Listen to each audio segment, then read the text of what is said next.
Thursday night. Of course, that means we're time to get down to business with Cosmo Macero, O'Neill and Associates. Another bad day for Facebook stock. If you check the close, $19.88. Today was the day, Cosmo. They were probably worried about because investors and inside buyers, they could dump this stock.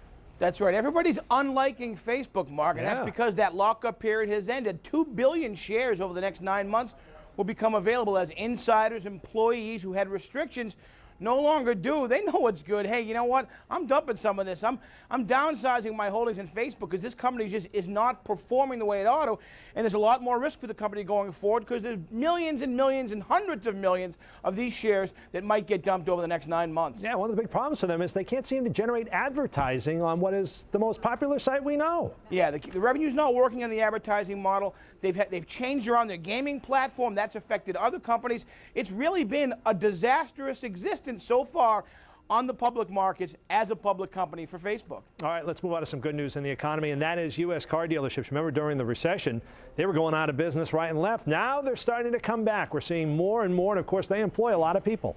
That's right. More dealerships, over 17,000 nationwide last year than the year before. The leaders are Chrysler and Fiat in terms of adding dealerships. It's a gathering momentum to some degree for the auto industry, even though overall, strategically, it's really unclear what they're doing in terms of driving sales because there's not an overall strategy for the industry. But people are buying cars. That's good news for Detroit. Yeah, and they're spending money in our economy. All right, let's talk about Dunkin' Donuts because they started their pay-by-phone app.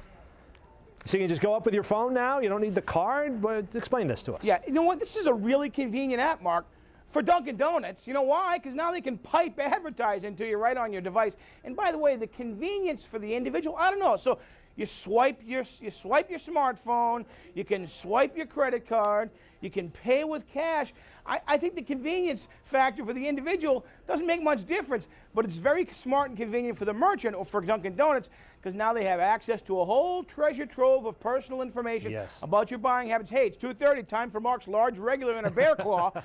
So it's more about 7:30, but you're at 7:30. You better send him. You better ping him with an ad on his smartphone. Okay, convenient for them. For us, I don't know. This all seems the same. You got this hand. You got this hand. It seems the same to me. I don't know. And it makes it easy, and that's how people part with their money. If it's easier like that, when you hold dollars in your hand, it's a lot harder. Studies show. You know that.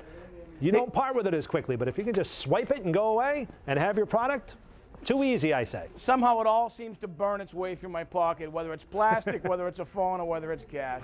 I guess there is convenience to think about. Yeah. All right, Cosmo, good to see you on this Thursday. We'll see you next week. All right, Mark, thanks. Thank you.